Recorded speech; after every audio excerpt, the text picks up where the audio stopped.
Hello दोस्तों, नमस्ते, प्रणाम। मैं हूं आपकी उर्मिला। अपने उर्मिला अनिता ऑफिशियल चैनल में आप सभी का स्वागत करती हूं। और ये कोसी भरते समय, जब कोसी भरी जाती है उस समय की गीत है, सोहर गीत है छठी मैया की। तो आइए।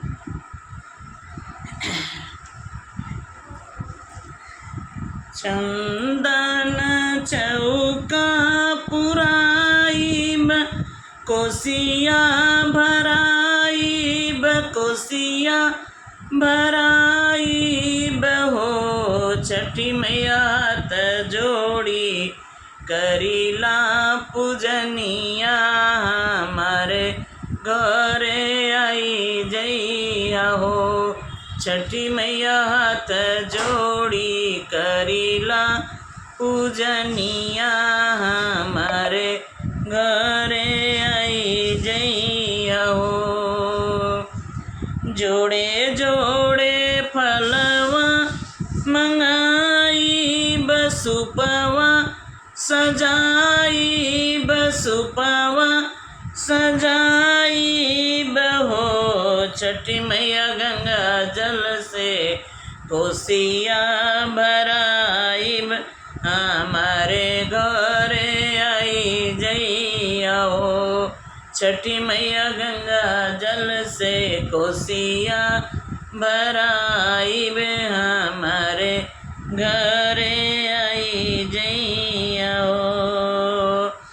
जोड़े जोड़े चदनी मंगाई, बचदनी चंतनाई, बचदनी तनाई बहो।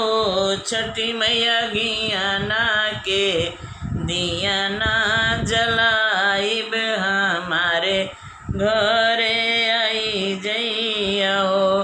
छठी मैया घियाना के दियाना जलाइब, हमारे घरे आई जइया हो। हाथ जोड़ी मांगिला आशीषिया, मोर सिंदूरा अमर रखिया, सिंदूरा अमर रखिया हो।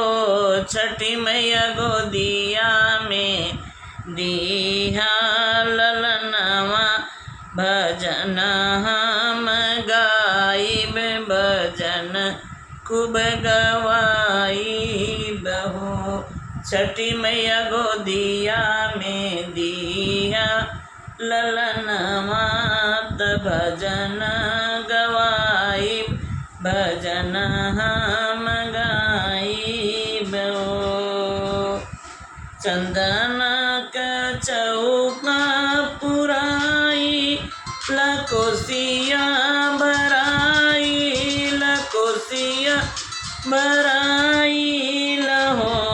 छठी मैया हाथ जोड़ी करीला पूजनिया, हमारे घरे आई जइया हो। छठी मैया हाथ जोड़ी करीला पूजनिया, हमारे घरे आई जइया हो। तो एक बार प्रेम से बोलिए जय छठी मैया।